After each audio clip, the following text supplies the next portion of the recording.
Aujourd'hui, nous allons parler du mélancolique.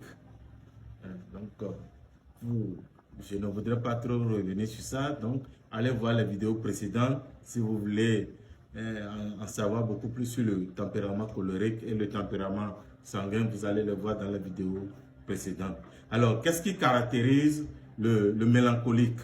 Alors, contrairement au colérique et au sanguin, le mélancolique est introverti. Donc, il a un être intérieur très profond. Et il est difficile de savoir ce qu'il pense et ce qu'il sent. Son ressenti, il ne l'extériorise pas facilement. Le mélancolique, il est renfermé sur lui-même et ses pensées sont gardées par lui et par lui seul.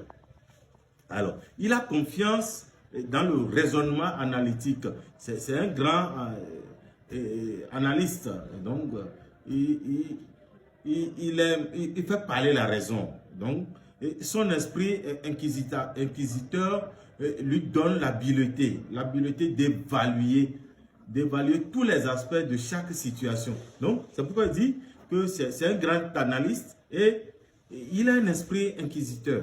Donc, il observe et il analyse beaucoup. Il prend du temps pour les analyses parce que il veut voir du concret. Il veut savoir beaucoup plus. Il met du temps pour. Hein? Donc, il parlera après avoir pensé et réalisé une soigneuse analyse.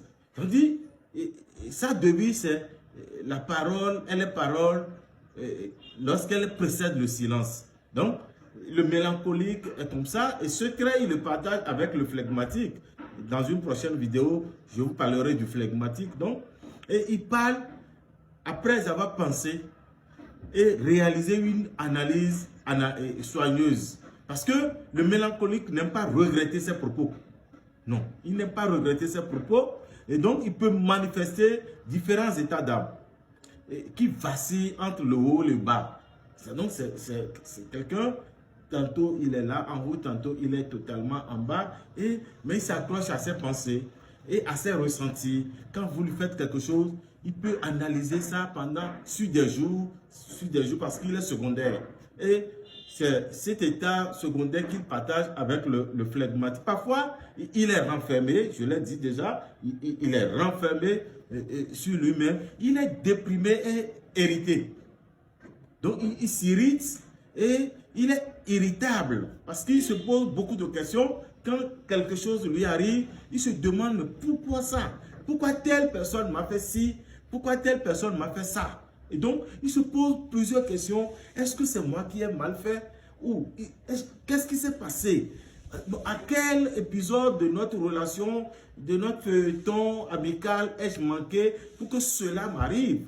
Et donc, à d'autres moments, il se montre plein d'entrain amical et même loquace.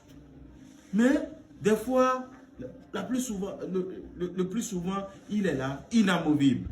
Et donc, c'est quelqu'un qu'on ne manipule pas facilement. Non, on ne peut pas le manipuler facilement. Donc, il se laisse dominer par les sentiments parce qu'il s'accroche à ses émotions, à ses ressentis, comme je l'ai dit, ce qui souvent lui rend difficile la réalisation des ajustements émotionnels nécessaires dans sa vie.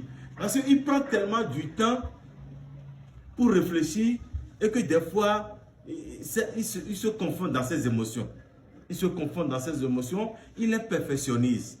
C'est quelqu'un, quand vous lui confiez une tâche, il veut le faire à la perfection des perfections. Et donc, il prend du temps. Il n'est pas comme le colérique et qui agit vite non. Le mélancolique prend du temps pour... Et il est habile et très sensible. Il est très habile.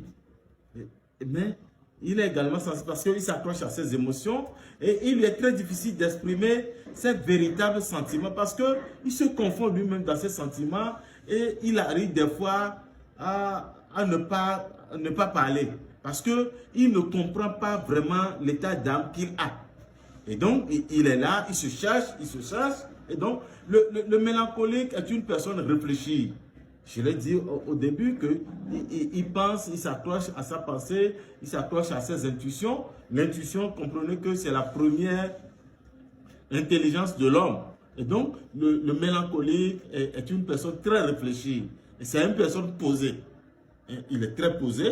Et donc, quand vous avez des enfants, un enfant qui manifeste ces caractéristiques, sachez qu'il est mélancolique. Qu'il soit homme ou femme, hein, il n'y a pas de différence. Il prend tout au sérieux. Tout ce que vous allez lui dire, il le prend au sérieux. Et sa vie est soumise à l'ordre, à la méthode et à l'appréciation même de la beauté de l'intelligence. Donc, tout ce que vous direz au mélancolique, il le prend au mot, il vous prend au mot et il analyse. Et parce que il veut tout ranger, hein, mettre de l'ordre dans la chambre, mettre de l'ordre partout.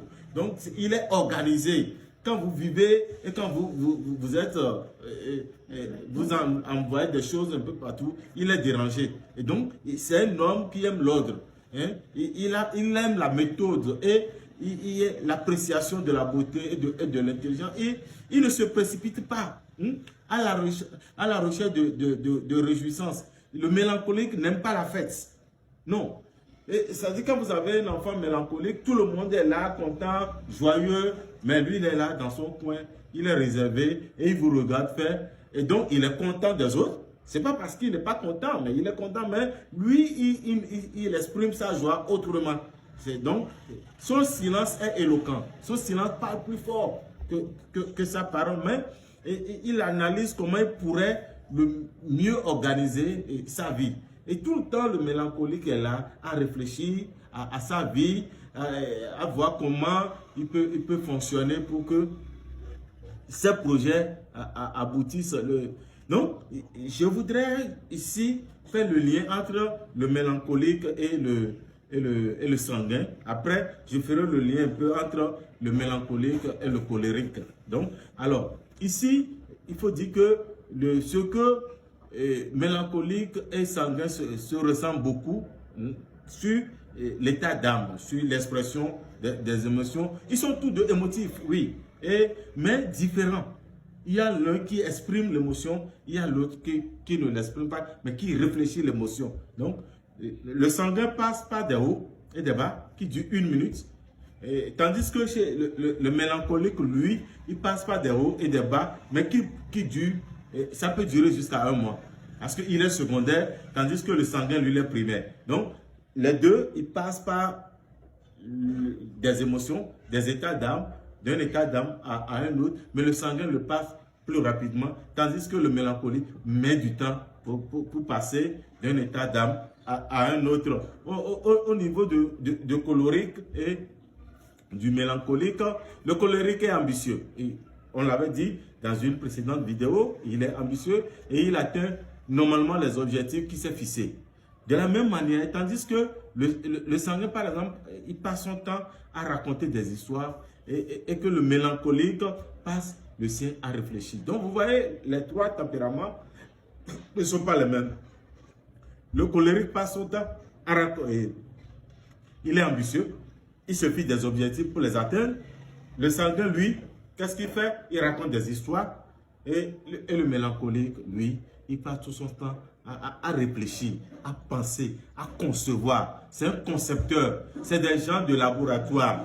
Ils écrivent de beaux textes. Ils réfléchissent beaucoup pour sortir quelque chose. Et en termes de locution, ce n'est pas des gens qui sont fleuris. Donc, il peut facilement le comprendre et s'entendre avec lui si sa règle d'or, c'est fais-le comme moi, je le veux et fais-le maintenant. C'est ça la devise de colérique. Il dit, le colérique peut s'entendre avec le mélancolique parce que lui, il donne des ordres.